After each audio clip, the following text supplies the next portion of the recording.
안녕하세요. 주말영토입니다. 네, 오늘은 제가 삼각형 모양의 작은 땅을 사서 집을 짓게 된 과정과 그 사연에 대해서 좀 말씀을 드리도록 하겠습니다.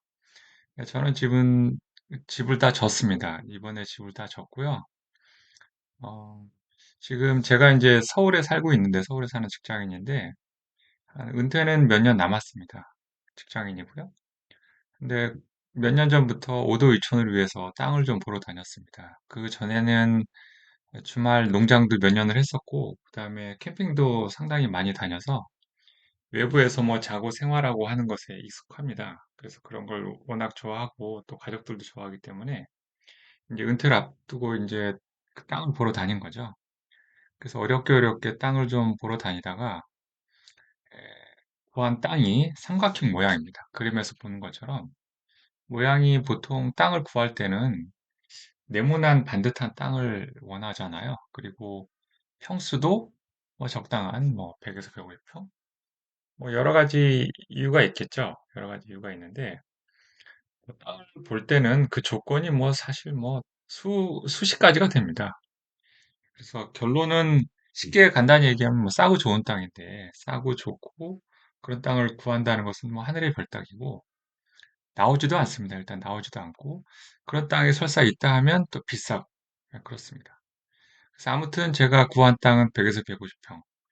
왜냐하면 뭐 가장 인기 있는 땅이기도 하고 집 작게 짓고 농막을 올려놓든 집을 작게 짓든 그렇게 하고 텃밭 가꾸고 정원 조그맣게 하고 하기에는 가장 적당한 크기라고 생각이 되고 실제로 시장에서 보니까 그 정도 땅의 규모가 가장 인기가 있습니다.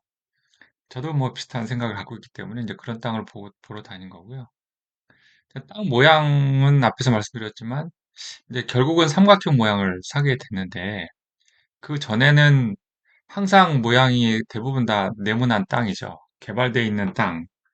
그 이제 야외로 가다 보면 이제 그 개발되어 있는 땅들이 많지 않습니까? 업자들이 개발해 놓은 거. 그것도 다 네모난 땅들이고 잘 개발이 되어 있죠. 근데 삼각형 모양 땅은 개발되어 있는 땅은 없고 그냥 원지입니다. 원래 있는 땅. 제가 산 것도 이제 그런 거고요. 제가 2년 동안 보러 다니다가 포기하려고 하는 그 찰나에 이제 보게 된 이제 마지막 땅이죠. 그 삼각형 정확하게 사진에서 이제 지금 이게 드론으로 찍은 건데 정확히 삼각형입니다. 그런 땅에다가 집을 지을 수 있을까? 이제 이게 고민이 됐었죠. 삼각형 땅이기 때문에 땅이 상당히 가격이 주변보다는 좀 쌌습니다. 왜냐하면 뭐 사람 생각이 다 똑같죠. 저런 모양의 땅에 집을 과연 지을 수 있을까? 땅 사이즈는 비슷한데 이제 효율이 좀 떨어진다는 얘기죠. 집의 모양이 잘 안 나오고 뭐 효용도 좀 떨어지고 큰 집은 지을 수도 없고 그다음에 향도 또 마음대로 조정할 수도 없는 그런 상황이 돼서 고민스러웠습니다. 그런데 어쨌든 싼 맛에 샀죠. 싸고 좋은 땅은 없기 때문에 좀 안 좋더라도 싸니까 샀다 이렇게 생각할 수 있습니다. 그 옆에 또 조그만 산도 있고요. 나머지는 다 좋더라고요. 이제 그때부터 고민이 시작됐습니다. 과연 사긴 샀는데 여기다가 어떻게 할 것인가 하다가 처음에는 농막을 갖다 놓으려고 했습니다. 농막. 농막은 뭐 사실 향에 대한 부담도 없고 또 농막 자체가 6평 이내이기 때문에 어디다 갖다 놔도 뭐 큰 모양의 뭐 크게 뭐 문제 없고 그런데 이제 결국은 농막을 갖다 놓으면 나중에 다 후회한다는 사람들 의견이 대다수고 농막 갖다 놓으면 할 수 있는 게 거의 없고 또 3년마다 갱신할 때 불안하고 뭐 그런 불편함이 있다고 다들 얘기하길래 집을 짓기로 했고요. 집을 짓기를 생각을 하면서 이제 고민이 시작됐죠. 그래서 한 달 정도 걸렸습니다. 그래서 나온 그림이 지금 사진에 있는 저런 그림인데요. 보시다시피 땅은 굉장히 그 모양이 이상하기 때문에 향을 고려해서 최대한 작게 그릴 수밖에 없었습니다.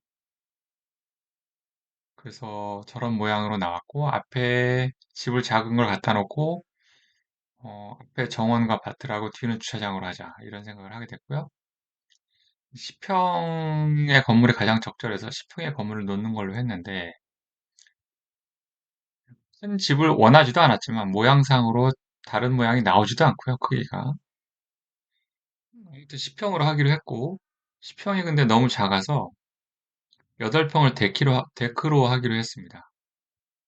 그리고 이제 그렇게 해서 18평을 건축 면적에 포함시켜서 이제 집의 허가 면적은 18평이 된 거고요. 실내 면적은 10평, 데크가 8평 이렇게 된 겁니다.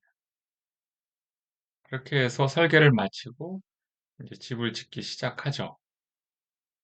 향을 좀 바꿔볼까 했는데 향을 바꾸면은 어, 집이 막 쪼개져 가지고 땅 모양이 영 이상해지고 도대체 이게 뭐 한쪽은 밭, 한쪽은 정원, 한쪽은 주차장 이상한 모양이 돼서 땅의 효용성이 전혀 떨어지고 그래서 이제 저런 모양으로밖에 할 수가 없었고요.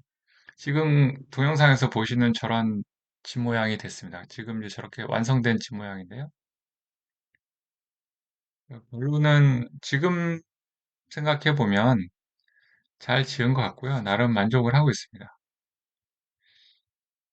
근데 이제 그 과정을 보면 사실 여러 가지 우여곡절이 있었죠. 처음에 공사 계약을 할 때는 저런 설계 도면을 가지고 지금 이런 모양, 측면에서 본 모양인데요. 저런 모양을 가지고 이제 설계를 해서 3개월, 2개월에서 3개월이면 짓는다고 했습니다. 공사업체가. 왜냐하면 집이 단순한 구조고 집도 작고 그렇기 때문에 뭐 2달이면 충분하다 이랬습니다. 근데 지금 작년 8월부터 4월 지금까지 한 8개월 걸린 거거든요. 굉장히 오래 걸렸죠. 그렇게 된 이유가 중간에 이제 집을 짓다가 거의 다 졌는데 데크를 공사하다가 이제 생각이 제가 좀 갑자기 바뀌었습니다. 10평이 실내 면적인데 너무 작다. 데크 면적을 받아놓은 상태에서 나중에 이 데크가 되게 큰 건데 분명히 여기다 썬룸을 짓거나 아마 그렇게 하고 싶어 할 것이다. 그러면은 나중에 그렇게 하면 돈만 이중으로 들고 그러면 지금 지을 때 그냥 방을 좀 하나 더 넓히자 해서 5평을 추가했습니다. 그러다 보니 추가 허가를 받을 필요는 없었는데요. 왜냐하면 18평을 받았기 때문에 그 데크 면적 5평을 추가 방으로 하기로 하고 벽을 세우고 바닥에 난방만 하면 되는 그런 단순한 변경이죠, 비교적. 그렇기 때문에 추가 설계 변경은 할 필요가 없었고요. 아무튼 공사가 좀 지체가 됐죠. 그렇게 하다 보니까. 어쨌든 공사업체 입장에서, 시공업체 입장에서는 세밀한 검토가 좀 들어가더라고요. 벽체 세우는 거, 그 다음에 난방하는 게 특히 좀 바닥을 다시 뜯어서 연결해야 되는 그런 복잡한 과정이 있었고. 그러다 보니 그 자재 조달이 하는데 또 몇 주가 소요가 됐고요. 그리고 그러다 보니 또 겨울이 왔습니다. 그러니까 추우면 또 공사를 못 하더라고요. 그래서 공사를 워낙 추웠기 때문에 한 2달 정도 이상이 그냥 공사 하나도 못하고 그냥 시간만 갔죠. 그래서 이제 시간이 늘어지게 된 거고요. 다시 공사가 봄이 되면서 따뜻해지면서 이제 재개해서 이제 지금 완성이 됐는데 지금 보면 그런 우여곡절을 겪었지만 만족스럽습니다. 왜냐하면 애초부터 비교적 싼 땅이었고 모양도 안 좋았던 땅이었는데 지금 다 완성돼 놓고 보면 시간은 많이 걸렸지만 비용도 좀 예상보다 훨씬 많이 들었지만 일단 자리 배치가 좀 잘 된 것 같고요. 결론적으로 집 뒤에 주차장 얹은 것도 잘한 것 같고 그 다음에 앞쪽의 모양, 땅 모양 정원하고 그 같이 앞쪽에 차지가 되는데요. 그쪽에 정원의 모양도 좀 괜찮고 일관되고 넓게 모양이 나왔습니다. 그래서 비슷한 모양의 비슷한 규모의 직사각형 땅보다 오히려 더 효율적이 되지 않았나 이런 생각이 좀 듭니다. 결론적으로 보면. 그래서 처음에 샀던 그 이상한 삼각형 모양의 그런 우려가 지금은 거의 없어진 것 같고요. 집을 다 짓고 나서 보니까 땅이 삼각형이든 아니든 이런 건 별로 중요해지지 않더라고요. 일단 집이 올라가면 집의 위치와 그다음에 정원과 밭의 위치, 그다음에 주차장의 위치가 중요해지기 때문에 원래 삼각형인지 아닌지는 별로 중요해지지 않고 집 모양, 완성된 모양이 더 중요해지더라고요. 일단 구조가 이제 완성이 됐기 때문에 그 완성된 모양에서 어떤 위치가 됐는가, 어떻게 땅이 효율적으로 쪼개졌는가, 이게 훨씬 더 중요해져서요. 그런 측면에서 보면 지금 완성된 모양은 나쁘지 않다. 이렇게 생각이 됩니다. 그래서 효율적으로 땅의 구분이 돼서, 구획이 돼서 땅의 가치도 좀 올라가지 않았을까? 이런 생각이 좀 듭니다. 물론 뭐, 저만의 생각인지는 잘 모르겠고요. 그래도 복도방에, 부동산에 제가 이제 중간에 한번 가봤었는데, 제가 지은 모양하고 땅 모양하고 설계 도면을 좀 가져가서 좀 차 한잔 하면서 소개시켜준 그 부동산 분하고 얘기를 좀 나눴어요. 이 정도면 시세가 어느 정도 되겠냐고 했더니 어쨌든 애초에 구입한 땅 모양, 땅 가격과 건축 비용, 들어간 총 비용보다는 훨씬 비싼 가격에 나올 수 있다. 이렇게 얘기를 해주더라고요. 저희가 당장 뭐 팔 생각이 있는 건 아니지만 그 말 듣고는 그래도 성공했네. 이런 생각이 좀 듭니다. 기분 좋은 일이고요. 아무튼, 저희가 땅 삼각형 모양 사서 지금까지 지은 그런 과정에 대해서 오늘 말씀드렸습니다.